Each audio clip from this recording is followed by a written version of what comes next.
It's Ramadan, and it's a time when we think a lot about generosity and giving. Right. But today we're taking a deep dive into this concept of Sadaqa. Okay. And our source is suggesting that it goes way beyond our usual ideas about charity. That's interesting. Yeah. It is. So the source we're looking at is titled Peace is Mine 24, The Power of Sadaqa in Ramadan. Okay. And it presents Sadaqa as like a path to peace of mind, Wow. which I think is fascinating. You too. It really emphasizes that it's not just about money. Right. So can you expand on that a little for us? Absolutely. The source draws on a quote from Prophet Muhammad, peace be upon him, Okay. who said, "Every act of kindness is Sadaqa." Wow.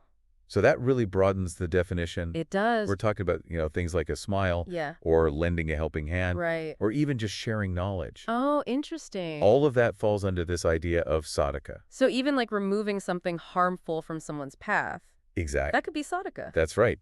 It makes you think about giving in a whole new light. It really does. It does. And the source specifically connects Sadaqa to Ramadan. Yes. Why is that? Well, it suggests that good deeds done during this month carry a special significance. They do. And, a lot of people find Ramadan inspiring, but also kind of overwhelming. Oh, yeah. Does Sadaqa help with that? Yes, actually. The source lists several benefits of Sadaqa, Okay. particularly during Ramadan. Uh-huh. One is that it purifies both your wealth and your soul. Oh, wow. So it helps us, move away from that greed and materialism. I see. Yeah. How does Sadaqa purify the soul, though? Well, think about it this way. Okay. When we practice Sadaqa, we're actively choosing to detach from our possessions, and we're focusing on the well-being of others. Uh-huh. That act of letting go can help break down the ego. Okay. And it cultivates this sense of gratitude for what we have. Right. So it shifts the focus from me to we. I see. Yeah. What other benefits does the source talk about? Well, there's the idea that rewards for good deeds are multiplied during Ramadan. Oh, interesting. So the impact of Sadaqa is magnified. Huh. And then there's the belief that Sadaqa can protect you from calamity. Really? Yeah. Wow. There's even a hadith in Tirmidhi Okay. that states, "Give Sadaqa without delay, for it stands in the way of calamity." So giving can actually be seen as a form of protection. Yes, Spiritual protection. exactly. Wow. And another benefit is this concept of baraka. Okay, I've heard that term. Yeah. But could you explain it a bit more for our listeners? Sure, baraka is often translated as blessing or abundance. Mm-hmm. But it's more than just material wealth. Right. It also includes spiritual growth, Okay. contentment, Uh-huh. and a sense of ease in our lives. I like that. Yeah, and what's interesting is that Sadaqa is believed to increase baraka in what we have left after we give. Okay. So it's not about diminishing our resources, Right. but more about enhancing the blessings within them. So it's not like this zero-sum game, No, not at all. but a way of inviting more abundance Exactly. through giving. That's right. The source gives some examples of Sadaqa we can practice during Ramadan. Yeah. Were there any that stood out to you? Yes, there were a couple. Okay. One is feeding people who are fasting. Okay. The Prophet, peace be upon him, said, "Whoever feeds a fasting person will have a reward like theirs." Wow. So you're not only providing physical nourishment, Right. you're also offering spiritual sustenance. I see. You essentially earn double the reward. Oh, wow. It's beautiful. It's like a shared experience of generosity. It really is. What was the other example that resonated with you? Giving in secret. Oh, that's interesting. Yeah, you might think we'd want to make our good deeds known. Right, to inspire others. Exactly. Yeah. But our source says giving in secret has this unique power. Really? It cultivates sincerity. Okay. Because you're not focused on external recognition. Uh-huh. You're focused on the internal reward of knowing you did something good, I see.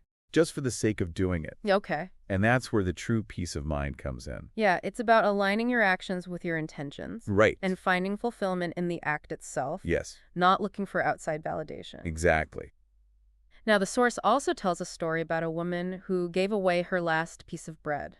It does. Right. Powerful story. And even though she had very little, she consistently practiced Sadaqa. She did. And she gave away her last piece of bread, Wow. trusting that Allah would provide for her. Right. And that very night, she received an unexpected gift of food She did. from a neighbor. Yeah, It's like her trust and faith were rewarded. absolutely. What do you kind of take away is from that story? Well, I think it shows us that Sadaqa isn't about the amount we give. Uh-huh. It's about the intention and trust behind the action. Okay. It's about being generous, even when we have little to spare. So it's about that internal shift, It is. that leap of faith Right. in knowing that giving from the heart will lead to abundance, both Exactly. for ourselves and for others. It does. Now, our source makes a crucial point Okay. about integrating this Sadaqa mindset into our daily lives, Yeah. even beyond Ramadan. That's right. We'll dive deeper into that in part 2. We will. But I want our listeners to think about this. Okay. What are some small acts of Sadaqa you can do right now? It doesn't have to be anything big. Right. It's about changing our perspective, Yeah. making a choice to be kind That's right. wherever we go. That's it. Exactly. We were just talking about how Sadaqa isn't limited to big gestures during Ramadan. It's Right. about making generosity part of everyday life. Yeah. And our source actually offers some practical advice on how to do that. That's great. So one suggestion is to set a goal. Okay. And it doesn't have to be this massive financial commitment or anything. Right. It's more about finding something you can sustain. I see. Whether it's giving a small amount regularly or even just deciding on a number of kind acts you want to do each week. Mm-hmm. It's the consistency that matters. Makes sense. So making it part of your routine, Right. not just a random thing you do here and there. Yeah. I like that. And it doesn't have to be a solo effort either. Oh, really? The source talks about involving your kids in practicing Sadaqa. That's a good idea. It's a great way to teach them about empathy It is. and the importance of giving back. Right. Even if it's as simple as letting them choose a toy to donate Oh. or helping them bake cookies for a neighbor. Those little things can mean so much. They can. It's about the values you're instilling. Exactly. Yeah. Now, speaking of values, Okay. the source reminds us to reflect on our intentions before giving. that's Why are we giving? Is it coming from a genuine place? A genuine desire to do good. Exactly. Because that sincerity, that's what really makes the acts powerful It elevates it. and connects it back to our inner state. It does. So it's like checking in with your heart before you give. Yeah. And then what about after we've given? Mm. It's easy to just move on. Right. But the source suggests following up on the impact Oh, wow. of our Sadaqa Okay. to see how our contribution made a difference, I see. even in a small way. That could be powerful. It helps us see the tangible effects of our actions. Right. So as we wrap up this part of our deep dive, I think the message is clear. Yeah. Sadaqa is more than just a one-time thing. It's Right. a way of life, The journey. of cultivating kindness and generosity Absolutely. in all parts of our lives. Yeah, I love how the source says this journey isn't limited to Ramadan. It's a good point. It is. It's about taking that awareness we build during this month Right. and weaving it into our everyday lives. Yes, make it part of who we are. Exactly. And not just what we do during a certain time. I like that. Yeah. So we'll be back soon for the final part.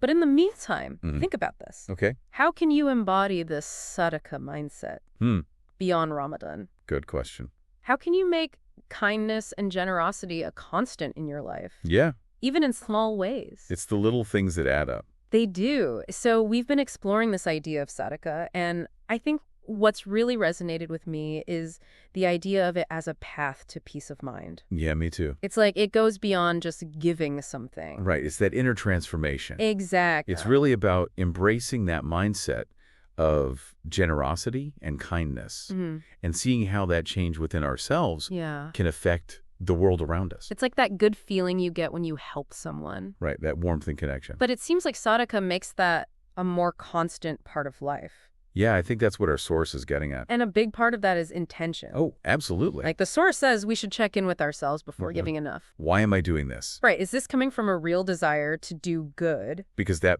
sincerity, that's what makes it so powerful. It's about making sure our actions are coming from the heart. That's it. And I think that connection to our values, Yeah, that's what leads to peace of mind. absolutely. So as we wrap up this deep dive, Okay. I think the biggest takeaway is how we can carry this Sadaqa mindset beyond Ramadan. It's so important. Like finding ways to be kind in our everyday lives. Even when it's not Ramadan anymore. Exactly. To be a kind word to a stranger. Yeah. Or helping someone with their groceries.